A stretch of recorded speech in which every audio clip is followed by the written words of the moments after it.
Sintonizados com a leitura que acabamos de escutar, vamos fazendo a nossa prece e agradecendo a Deus nosso Pai, a Jesus nosso Mestre e toda a equipe espiritual da Casa de Jesus que mais uma vez nos recebe.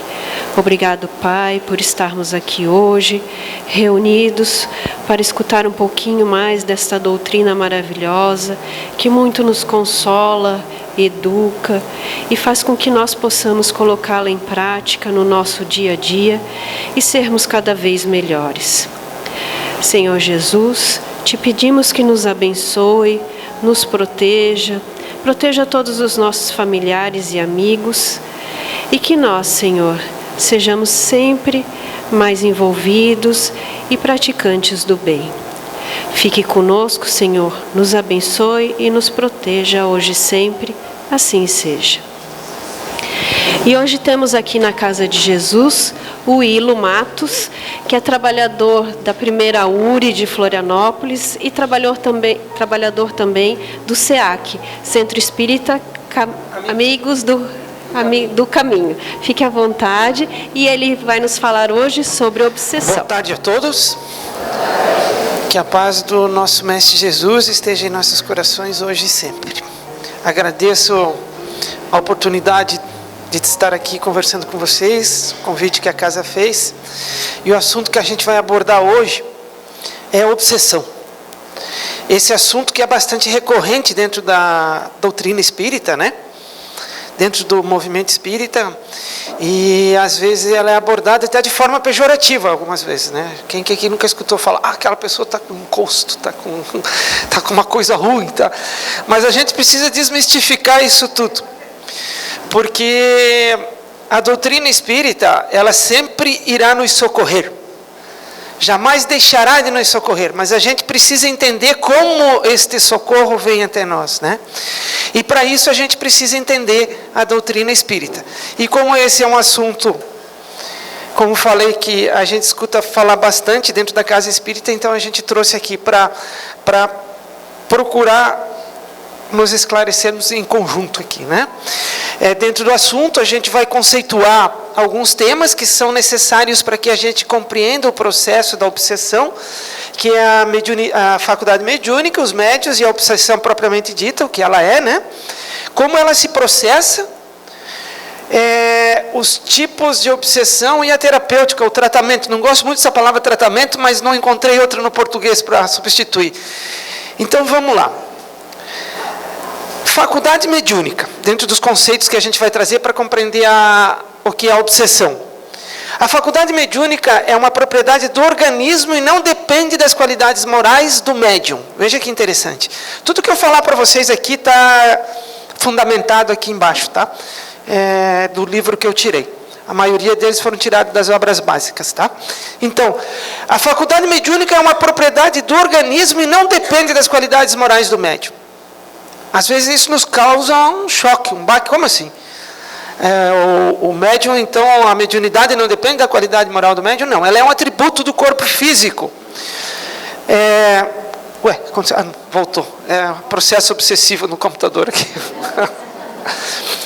Mas ela é um atributo do corpo físico, que reflete uma necessidade espiritual que está impressa no perispírito, o modelador, organizador biológico, aquele que modela o nosso corpo físico. E daí, então, a gente precisa ter esse atributo no corpo físico para poder ser médium.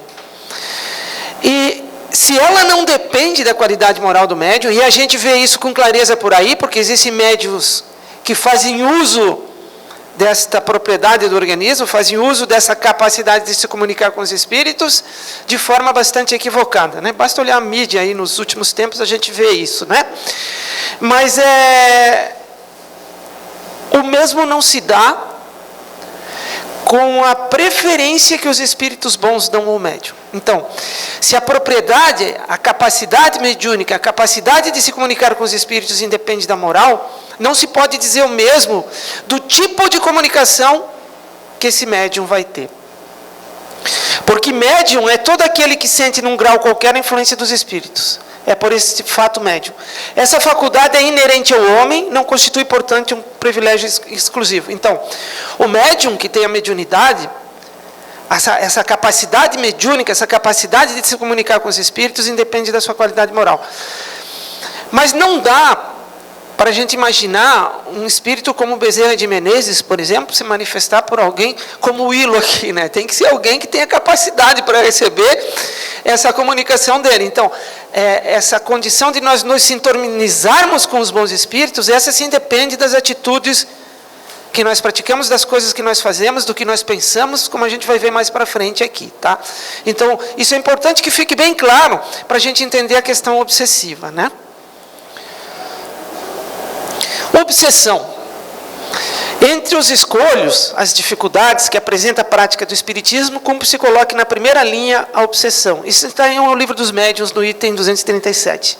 Isto é, o domínio que alguns espíritos logram adquirir sobre certas pessoas. Nunca é praticada senão pelos espíritos inferiores, que procuram dominar. Os bons espíritos, nenhum constrangimento infligem. Aconselham, combatem a influência dos maus, e se não os ouvem, retiram-se. Então, o que acontece, gente? A obsessão, então, definindo aqui o que é a obsessão, é a influência que os espíritos desprovidos de conhecimento, os espíritos ignorantes, não aqui no sentido pejorativo, mas no sentido de desprovido de conhecimento, desprovidos do conhecimento que o Mestre querido Jesus nos trouxe, esses espíritos que querem praticar o mal, são eles que praticam a obsessão. São eles que nos influenciam através desses canais aqui que a gente coloca aqui, da mediunidade, né? Como somos todos médiuns, estamos todos sujeitos à obsessão. Os bons espíritos respeitam o nosso livre-arbítrio. Eles respeitam a nossa escolha, então eles não nos obsediam. Nós todos temos a nos acompanhar um espírito protetor, que a gente chama de anjo da guarda, né? Inclusive outras religiões também falam disso, né? E esse espírito, ele vem e nos dá um conselho. Olha, Hilo, não vá por ali, vá por aqui. Não, mas eu quero ir por ali. Não, mas olha só, Hilo, se tu for por ali, tu vai correr um grande risco. Não, eu quero ir por ali porque eu escolhi por ali. Não, eu respeito a tua opinião, tu vai e colhe as consequências do caminho que tu escolheu seguir. O espírito obsessor, não, ele vai dizer, não, vá por ali. Eu quero que tu vá por ali, porque eu quero que tu sofra as consequências. Então, a diferença do bom espírito e do espírito obsessor é que o bom espírito vai sempre... primeiro, né? Estou sendo bem simplório aqui. Uma das diferenças entre o bom espírito e o espírito obsessor é que o bom espírito respeita o nosso livre-arbítrio. Existem inúmeras outras diferenças, mas vamos nos ater a essa porque estamos falando da obsessão, né? E os espíritos bons, os espíritos superiores, eles jamais vêm dar uma ordem para a gente, né? Isso já fica um alerta para quem participa, por exemplo, de grupos mediúnicos, né? Muito dificilmente, quase impossível que um espírito venha e diga, não, eu quero que as paredes aqui da casa de Jesus sejam pintadas de azul. Estou brincando aqui com vocês, né? Ele vai vir sugerir, pinte de uma corzinha mais clara que vai ficar mais bonito. Então, quando o espírito se manifesta num grupo mediúnico dando uma ordem, a gente tem que botar o crivo da razão. E da onde a gente tira essa conclusão? Lá do livro Obreiros da Vida Eterna, de André Luiz, psicografado por Francisco Cândido Xavier, quando numa clara sessão mediúnica no plano espiritual, eles vão receber de mais alto um espírito que vai vir trazer orientações para eles. E naquele momento, a primeira vez que eu li o livro, eu achei que quando eles perguntassem para aquele espírito, né, Asclépios, se não me engano o nome dele, ele ia dar todo um relatório do que eles tinham que fazer, né? Faça assim, faça assado. Não, eles fazem perguntas a esse espírito e o que ele faz é tirar trechos do Evangelho e mostrar para eles. Quer dizer, ele não veio dizer o que eles tinham que fazer, ele trouxe o Evangelho de Jesus, que é o nosso modelo e guia, Jesus, nosso modelo e guia, para que eles, com base no que ele estava mostrando ali, então, fizessem o que tinha que ser feito. Mas respeitando o livre-arbítrio daqueles espíritos que ali estavam. Diferente de um processo de obsessão, né? Ainda sobre a obsessão, chama-se obsessão a ação persistente que um espírito mau exerce sobre um indivíduo. Apresenta caracteres muito diferentes, que vão desde a simples influência moral, sem perceptíveis sinais exteriores, até a perturbação completa do organismo e das faculdades mentais. De novo, para ilustrar aqui, né? Obsessão sempre exercida por um espírito mau, né? E isso está em A Gênese. E depois, quando a gente falar sobre os tipos de obsessão, a gente vai detalhar mais aqui sobre o que ele quer dizer com caracteres muito diferentes, né? Vamos em frente aqui. Como se processa a obsessão? Então, bem claro, né?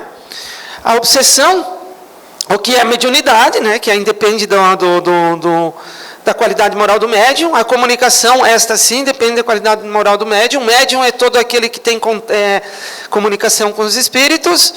E obsessão sempre praticada por um espírito mau. Ainda um fato aqui sobre a mediunidade, que é importante a gente entender, para compreender a questão do processo obsessivo, né? Que agora a gente vai falar como ela se processa, é que todo ser humano é médium. Todos nós somos médiums. É que tem aquele que é um médium ostensivo, né? Aquele que psicografa, que tem a vidência, a psicofonia, enfim, as diversas mediunidades que estão explicadas lá em O Livro dos Médiuns. Mas todos nós, num grau menor ou maior, somos médiums. E qual é a prova disso? Bom, nós conceituamos ali que médium é aquele que tem comunicação com o espírito, certo? Deus não faz nada de inútil. Deus, soberanamente justo e bom, Criador de tudo e de todos, não faz nada de inútil. Ele colocou ao nosso lado um espírito para nos proteger, que é o nosso espírito protetor, nosso anjo da guarda, certo? Se não é inútil o que Deus faz, então, Ele não vai botar inutilmente um espírito do meu lado se eu não posso ouvi-lo, certo? Ouvir no sentido intuitivo, vamos falar assim, né? Então, logo, se tem um espírito do meu lado e eu sou capaz de me comunicar com ele, seja por intuição, seja como for, logo eu estou me comunicando com o espírito, logo eu sou um médium. Então, toda a humanidade é médium. Outra prova de que toda a humanidade é médium é que o processo obsessivo ele acontece por via mediúnica. Porque a influência, a gente vai ver agora, como ele se processa, de um espírito mau sobre nós, querendo nos desviar do caminho. Se algum de nós não tivesse essa capacidade de se comunicar com os espíritos, bons ou maus, estaria imune à obsessão, o que não é um fato. Todos nós estamos sujeitos a ela, certo? Como se processa a obsessão? Assim como as enfermidades resultam das imperfeições físicas, que tornam o corpo acessível às perniciosas influências exteriores, a obsessão decorre sempre de uma imperfeição moral, que dá ascendência a um mau espírito. Bom, eu estou aqui falando com vocês, se a minha imunidade orgânica, se o meu organismo físico estiver baixo, a imunidade do meu organismo físico, o que vai acontecer? Se alguém espirrar lá atrás, amanhã eu estou com pneumonia, né? Brincadeira à parte, mas eu vou estar sujeito. Alguém tossiu do meu lado, amanhã eu estou com gripe, porque a minha imunidade está baixa, não é assim que acontece? Lá onde a gente trabalha, de repente tem alguém com virose, tem gente que pega virose e tem gente que não pega a virose do colega de trabalho, porque quem está com uma boa imunidade não pega, quem está com imunidade baixa pega. Pois bem, o processo obsessivo é muito similar. Quando a nossa imunidade moral está baixa, nós estamos sujeitos ao processo obsessivo. Estão entendendo? Quando eu estou com a minha imunidade, eu estou inventando isso agora, né? Não existe imunidade moral, mas quando eu estou com os meus pensamentos elevados, e eu vou brincar aqui chamar de imunidade moral elevada, pode vir qualquer um ao meu lado me sugerir o mal que eu não vou praticar. Verdade ou mentira? É assim que funciona. Agora, quando eu estou sujeito a isso tudo e estou pretendendo praticar o mal, a minha imunidade moral está baixa, qualquer um que se aproxime de mim vai poder me sugerir coisas negativas a serem feitas. E aí eu começo a fazer uma pergunta para vocês aqui e deixar uma pulguinha atrás da orelha. Quem é o responsável pela obsessão? O espírito obsessor ou nós? Vamos pensando um pouquinho aqui, até o final a gente chega à conclusão em conjunto. Livro dos Espíritos, questão 466. Ela é um pouquinho longa aqui a resposta, mas ela deixa bem claro algumas coisas. Por que permite Deus que espíritos nos excitem ao mal? Uai, por que Deus permite que os espíritos nos conduzam, nos incitem, nos sugiram ao mal? Os espíritos imperfeitos são instrumentos próprios a pôr em prova a fé e a constância dos homens na prática do bem. Como espíritos que tens que progredir na ciência do infinito. Daí o passares pelas provas do mal para chegares ao bem. A nossa missão consiste em te colocarmos no bom caminho, os bons espíritos. O bom espírito estava dando a resposta. Desde que sobre ti atuam influências más, é que as atrai desejando o mal. Por que é que os espíritos maus nos influenciam? Desde que sobre ti atuam influências más, é que as atrais desejando o mal. Isso quem está falando é Kardec, não fiquem bravo comigo. Se alguém ficou bravo, invoca Kardec lá no grupo mediúnico e briga com ele. Tá? Porquanto os espíritos inferiores correm a te auxiliar no mal, logo que desejes praticá-lo. Volto a fazer a pergunta. Quem é o responsável pela obsessão? Eu ou o espírito que me obsedia? Só quando... E aí eu deixei bem grandão essa parte aqui. Só quando queiras o mal, podem eles ajudar-te para a prática do mal. Só quando queiras o mal, podem eles ajudar-te para a prática do mal. Quer dizer, para que o mal aconteça, eu tenho que querer ele. E eu tenho o livre-arbítrio para escolher entre o bem e o mal. Se fores propenso ao assassínio, terás em torno de ti uma nuvem de espíritos que te alimente no íntimo esse pendor.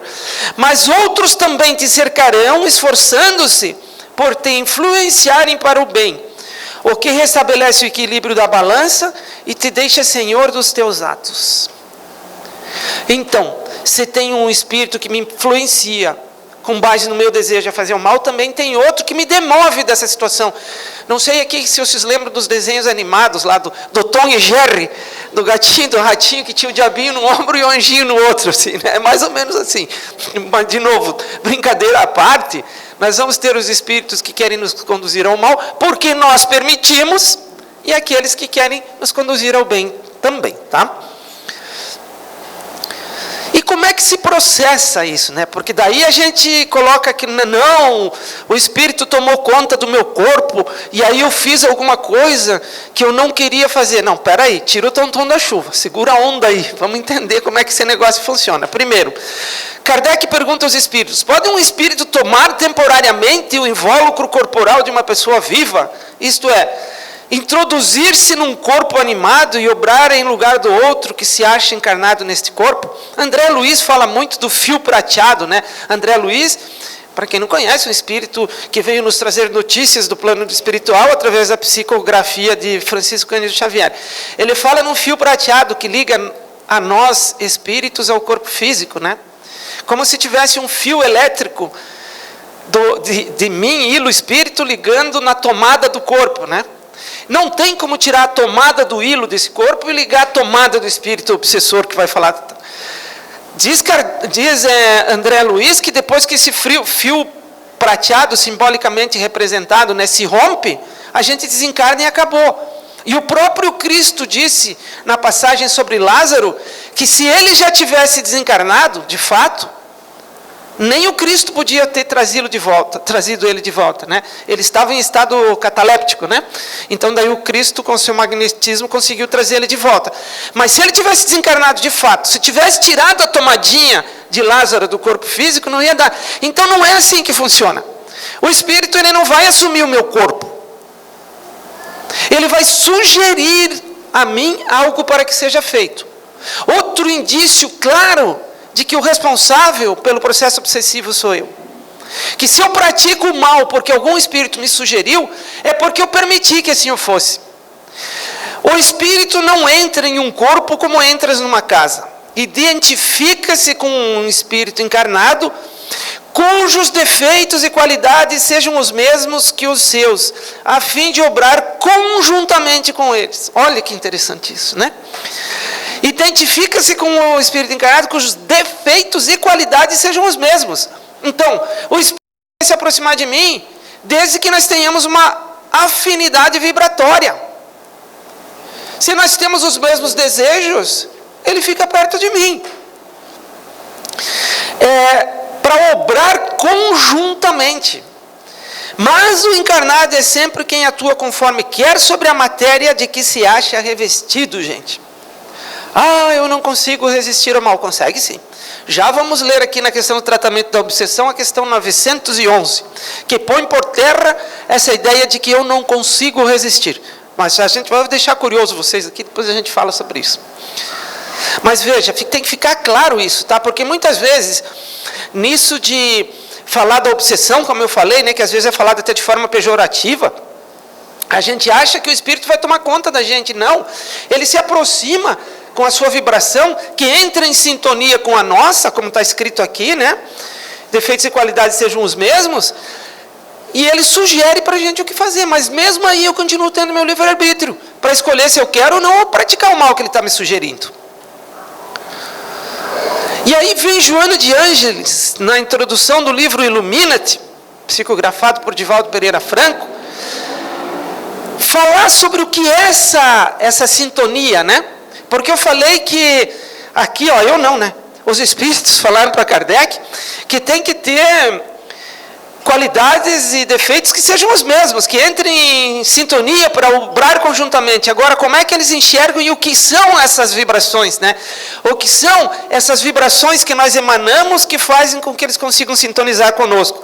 E aí vem Joana de Ângeles dizer, então, aqui na introdução do livro Illuminati, a irradiação mental, né? Que eu estou jogando no ambiente de cada indivíduo humano, expressa a sua conquista evolutiva, o estágio de amadurecimento ou de primitivismo espiritual em que se encontra. Eu posso enganar vocês aqui. Aliás, como eu já disse em outra oportunidade aqui, né? O cidadão começa a fazer exposição, palestra pública, ele começa a falar baixinho, andar devagar, né? Falar que nem o Divaldo, tal. Eu posso até enganar vocês aqui. Mas os espíritos eu não engano, porque eles são capazes de perceber essa irradiação mental, que expressa a minha conquista evolutiva e o meu estágio de amadurecimento ou primitivismo. Então eu posso enganar alguns aqui, mas todos não. Os espíritos que aqui estão não vão ser enganados. E essa irradiação, né, sendo emanação das energias sustentada pelo pensamento, a gente fala muito na casa espírita, as energias. A gente fala de muita coisa que acaba virando chavão, aí acaba virando, tem uma palavra para isso que não me vem na cabeça aqui, clichê, acaba virando clichê, né? As energias, o que são as energias? Sendo emanação das energias sustentadas pelo pensamento e pelas suas aspirações, pelos comportamentos morais e pelos seus anseios, é constituída por vibrações específicas tradutoras da realidade de cada qual. Então, as minhas aspirações, os meus comportamentos morais e os meus anseios determinam que tipo de vibração que eu estou botando no ambiente aqui agora. E é esse tipo de vibração que eu estou emanando agora que os espíritos vão fazer a leitura para obrar em conjunto comigo. Daí vem o desenho aqui, que sou eu que determino que tipo de vibração, que tipo de energia, o que eu carrego na minha atmosfera psíquica ou psicosfera. Joana de Ângeles e André Luiz usam esse termo, que é o que me cerca, a minha aura, as vibrações que estão ao meu derredor. O que determina isso são os meus pensamentos, comportamento moral e aspirações. Aí, eu estou lá em casa, né, como eu já disse na outra oportunidade que eu estava aqui também, vendo a novela das 8 que passa às 9h30, né? E estou lá torcendo para a polícia chegar e dar uma surra no bandido, porque isso é justiça, né? Gente, isso é vingança. E pior, vingança por uma coisa que nem de fato existe, porque é uma ficção. Que tipo de energia eu estou alimentando a minha atmosfera psíquica? Energia negativa. Como que é que eu vou sintonizar? Volto aqui. Eles vão enxergar meus defeitos ou minhas qualidades. Se eu estou vibrando coisas negativas, espíritos negativos vão se aproximar de mim. Agora eu estou lá em casa, lendo um livro, numa conversa construtiva com a família, brincando com os filhos, com os cachorrinhos, gosto muito de cachorrinho. Que tipo de vibração eu estou pondo na minha atmosfera psíquica? Que tipo de vibração eu estou colocando ao meu derredor? A vibração positiva. Aí quem é que vai obrar em conjunto comigo? Os bons espíritos. Quem é o responsável pela obsessão? Segue o jogo. Aí, né, no livro Ação e Reação, de André Luiz Francisco Cândido Xavier, eles contam, André Luiz conta, que ele e o mentor dele lá no plano espiritual, eles vão buscar um rapaz lá nas trevas, né, que vem e conta para eles, que ele fazia parte, não vou ler o texto inteiro que é muito comprido aqui, ele estudava nas escolas de vingadores. Veja, pasme, no plano espiritual tem escola para vingadores, tem escola para espíritos obsessores. E que lá, ele conta, eles aprendem a ler essa vibração que a gente despeja no ambiente. Está escrito aqui, livro Ação e Reação do André Luiz. Esses espíritos aprendem a ler o que está saindo da minha cabecinha. Por isso que eu falei, não adianta eu falar baixinho, andar devagar aqui, porque tanto os bons espíritos quanto os espíritos obsessores estão lendo meus pensamentos, comportamento moral e aspirações. Então, aprendendo a ler o que eu trago dentro de mim, esses vingadores, esses obsessores, eles passam a saber o que é que eles têm que potencializar em mim, para que eu prossiga a fazer o mal e caia em sofrimento. Por isso que, assim, não adianta se aproximar de mim e convidar para ir tomar bebida alcoólica. Eu não tomo bebida alcoólica, não vai dar certo. Não adianta se aproximar de mim para me convidar para ir usar drogas lícitas ou ilícitas, ou fumar um cigarro. Eu não fumo, não adianta. Agora, se aproximou para convidar para falar mal da vida alheia, né? Que, como eu brinquei da outra vez aqui, espírita não fala mal da vida alheia. Ele tece comentários construtivos a fim de fortalecer o próximo. Então, veja bem, amigos queridos, esses espíritos, eles sabem ler, e aí vem a sensualidade, vem um monte de coisa. A gente deixou uma portinha aberta, eles entram. Depende da gente, certo? Ele está contando aqui. Então ele diz que eles não podem colocar dentro da gente alguma coisa que a gente não tem. Eles só fazem potencializar aquilo que a gente já tem. Certo? Se lembrem disso na hora que a gente falar do tratamento da obsessão. Os tipos de obsessão. Kardec dividiu didaticamente, veja que para a gente compreender melhor, né, a partir do ensino dos espíritos, Kardec dividiu em 3 os tipos de obsessão. A obsessão simples, a fascinação e a subjugação. Eu digo que é didático, Kardec diz que é didático, porque ela pode variar ao infinito. Tá? Não existe uma fronteira estabelecida onde começa uma e onde termina a outra. Né? A obsessão simples é aquela situação em que o cidadão, primeiro de tudo, ele se percebe obsediado. O espírito obsessor, numa obsessão simples, ele faz questão de mostrar que ele está ali. Porque ele faz questão de dizer, olha, Ilo, eu vim aqui, eu não gosto de ti, porque tu me fez o mal, e agora eu vou te incomodar. Aí, então, ele faz questão de mostrar que ele está ali. É aquela condição, vou inventar aqui mais ou menos, né? A pessoa é uma pessoa calma, né? E nesse ponto eu não dou o meu exemplo, porque de calma falta um monte, né? Então, mas vamos supor uma pessoa que seja calma, né? Ela está lá, calminha, todo dia e tal. Aí um dia de manhã ele acorda, a esposa ou o marido vai lá e diz, bom dia por quê? Só se for para você.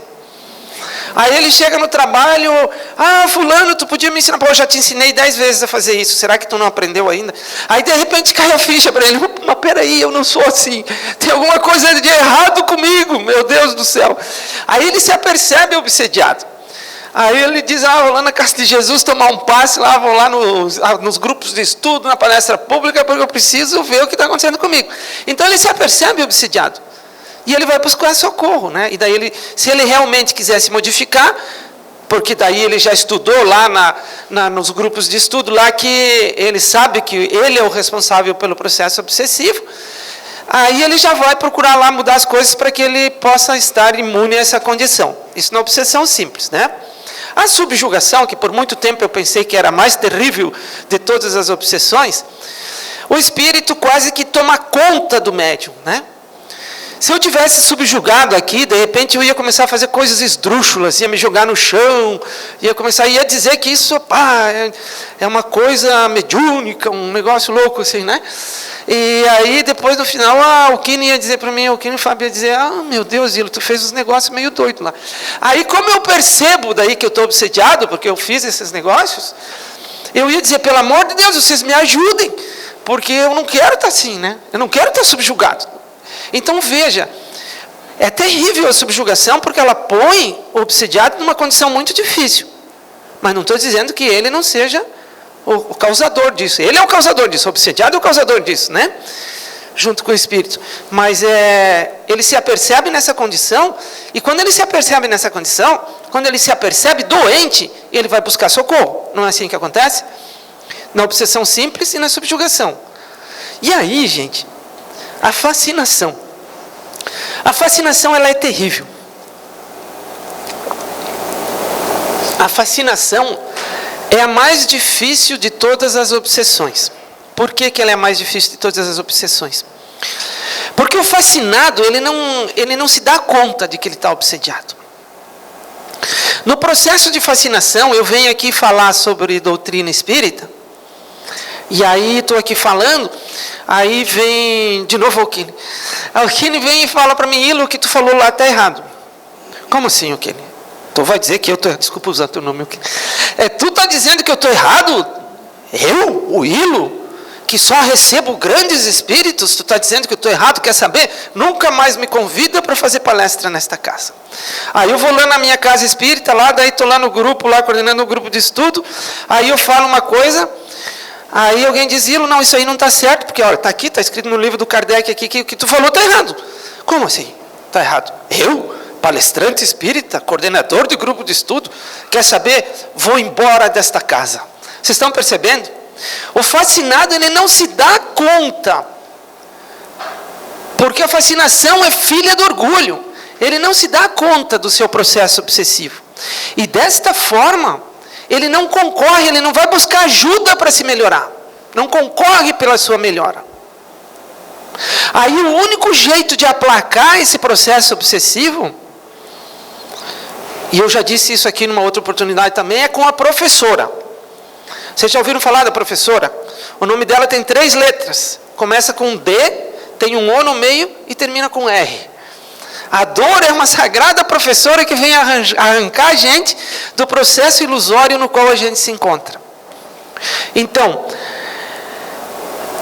a fascinação é a mais terrível das obsessões, porque o cidadão que está no processo fascinatório, ele não quer concorrer pela sua melhora, ele não quer se modificar. E eu preciso falar bem baixinho aqui. É uma das que mais atacam o pessoal da doutrina espírita. Porque assim, né, daí o espírita, ele acha que ele sabe tudo já, né?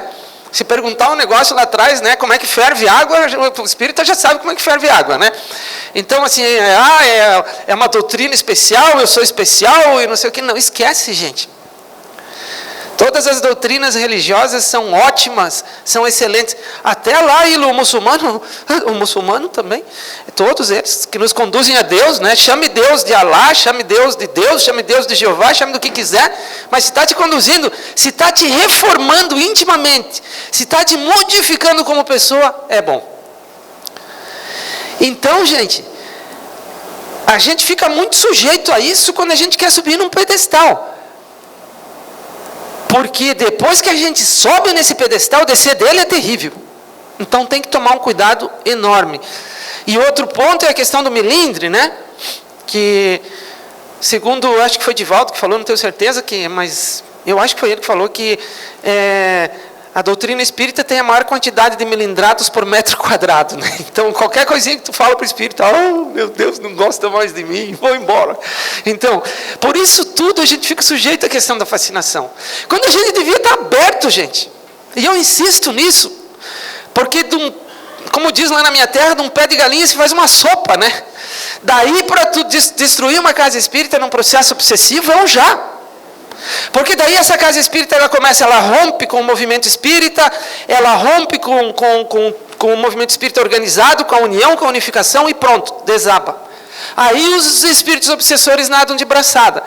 E eu insisto muito em falar na fascinação, porque assim, a gente precisa estar aberto, a gente precisa ter humildade, combater o nosso orgulho, de compreender que a gente vai estar errado, mas mesmo dentro da doutrina espírita, sim, a gente vai estar errado muitas vezes. E é lícito tropeçar e cair, porque nós somos espíritos, habitantes de um planeta de provas e expiações. Das 5 categorias possíveis da evolução dos mundos, que também é didática, nós habitamos o segundo tipo, provas e expiações. Nós somos espíritos que estamos aqui ainda mais perto do começo do que do fim da jornada. Então, nós vamos tropeçar e cair. O que não é lícito é que a fascinação nos deixa estendido no chão. Então nós temos que tomar muito cuidado com isso, né? Porque você fala, a doutrina espírita, dos mais esclarecidos, dos mais... Não é, gente, a doutrina espírita é para todo mundo.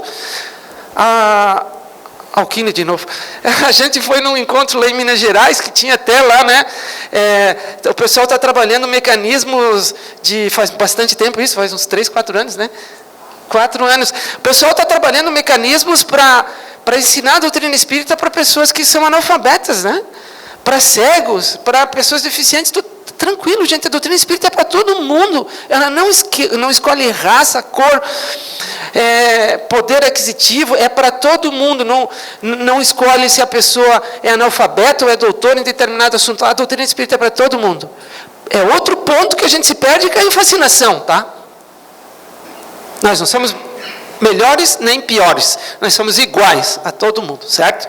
Então, temos que cuidar com isso. E para provar que eu não estou mentindo, né, porque como eu falei aqui, às vezes a gente tropeça e cai, né, eu trouxe aqui o trecho da Gênesis que fala o que eu estava falando aí. O trabalho se torna mais fácil quando o obsediado, compreendendo a sua situação, para ele concorre com a vontade e a prece. Aquilo, né? Obsessão simples de subjugação, ele se percebe obsediado e ele concorre com a prece para se melhorar.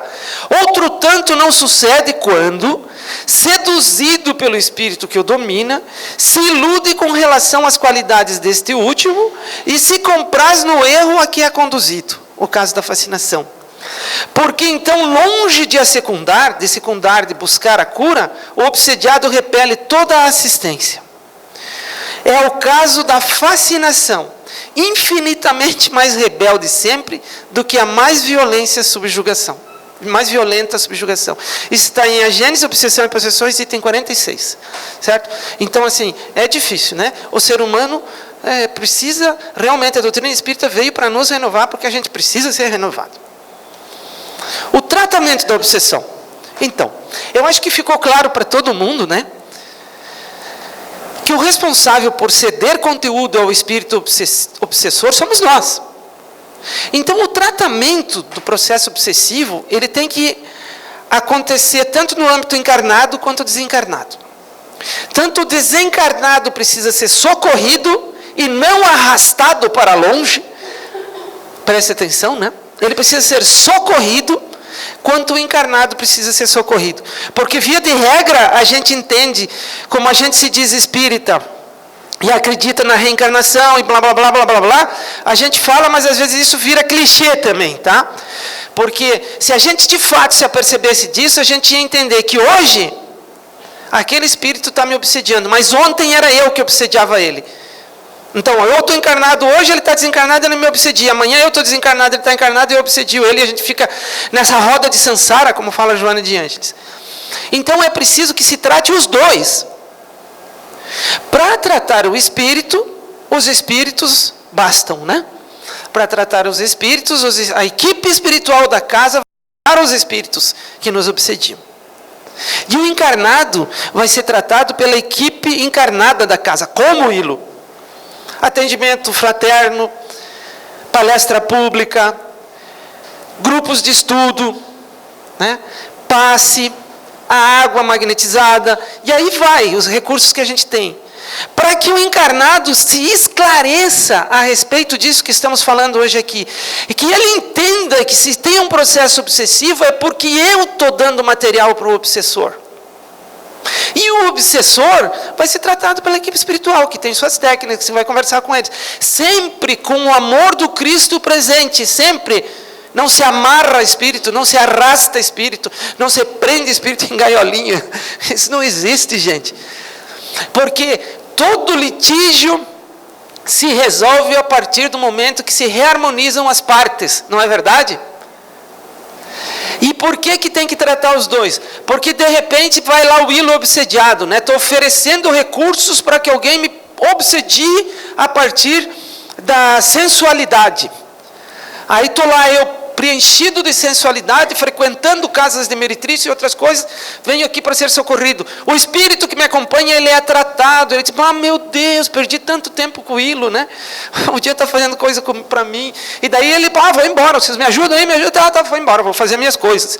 Mas o hilo não se curou, o que vai acontecer? vem outro, porque eu continuo fornecendo material. Aí sai aquele outro, o hilo continua fornecendo material, vem mais outro.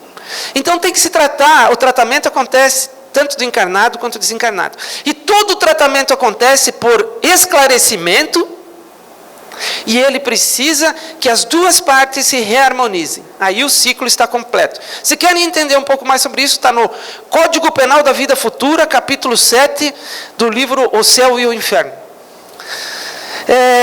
Pode o homem eximir-se da influência dos espíritos que procuram arrastá-lo ao mal? Pergunta Kardec aos espíritos. Pode, visto que tais espíritos só se apegam aos que, pelos seus desejos, os chamam, ou aos que, pelos seus pensamentos, os atraem. Lembra lá que eu falei da questão do pensamento? Então, olha o que os espíritos estão ensinando, falando para Kardec. A gente atrai pelos nossos desejos os nossos pensamentos. Então, nós podemos controlar esses desejos e esses pensamentos para que a gente possa estar protegido do processo obsessivo. Na questão seguinte, renunciam às suas tentativas os espíritos cuja influência a vontade do homem repele? O que querias que fizessem? Os espíritos às vezes dão nos dedos, né, do Kardec, né? O que querias que fizessem? Quando nada conseguem, abandonam o campo.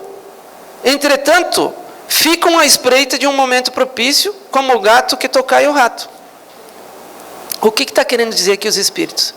A partir do momento que eu não dou guarida àquele processo obsessivo, ele vai embora, tá? Mas eu preciso de fato me modificar e não fingir que eu me modifiquei, porque eles ficam na espreita até que se modifiquem.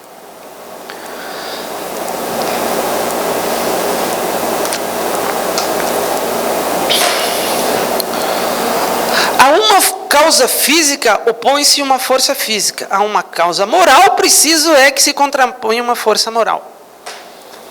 Se eu estou com dor de cabeça, que é uma causa física, eu vou tomar aspirina. Certo? Uma causa física tem que se contrapor a uma força física, né? Vou tomar um analgésico. Agora, uma causa moral precisa ser contraposta por uma força moral. E onde é que a gente vai desenvolver essa força moral? A gente vai desenvolver essa força moral a partir do momento em que nós nos esclarecemos do que são essas forças morais.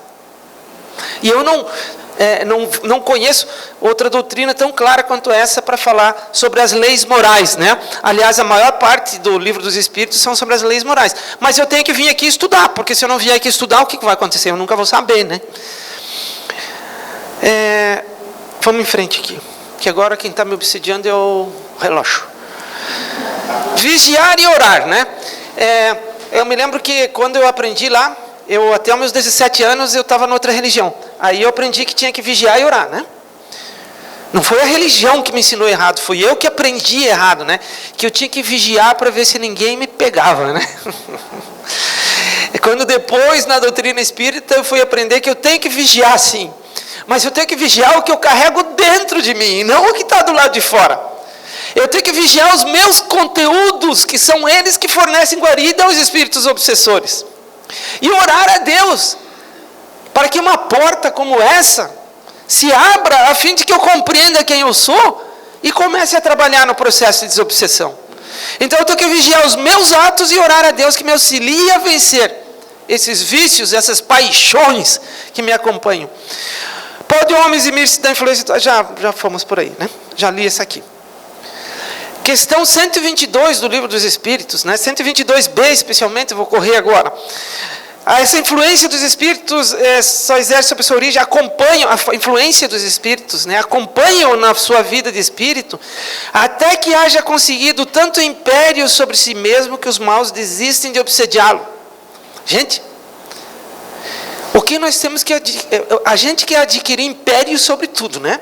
Eu quero mandar nos filhos, eu quero mandar na esposa, no marido, eu quero mandar no pessoal que trabalha comigo. Estou usando a palavra mandar mesmo porque é para ser bem contundente, né? Eu quero ter império sobre tudo, menos sobre aquilo que de fato eu posso ter império. Porque em nenhum desses casos aí que eu citei agora eu posso mandar ou ter império. Eu só posso ter império sobre uma pessoa nesse mundo, que sou eu mesmo, e que é a única pessoa de quem eu fujo de ter império. Então, o dia que eu tiver império sobre mim mesmo, que eu souber combater essas forças que atraem os espíritos maus, então eu não vou mais estar obsediado. E como é que se faz isso, Ilo? Estudando quem eu sou, estudando o que eu trago dentro de mim. 919 do Livro dos Espíritos, Javolo disse, o sábio da antiguidade, conhece-te a ti mesmo. Esse sábio da antiguidade é Sócrates, nas palavras de Santo Agostinho, né? E depois ele discorre, 919 é bem grande lá a resposta, né?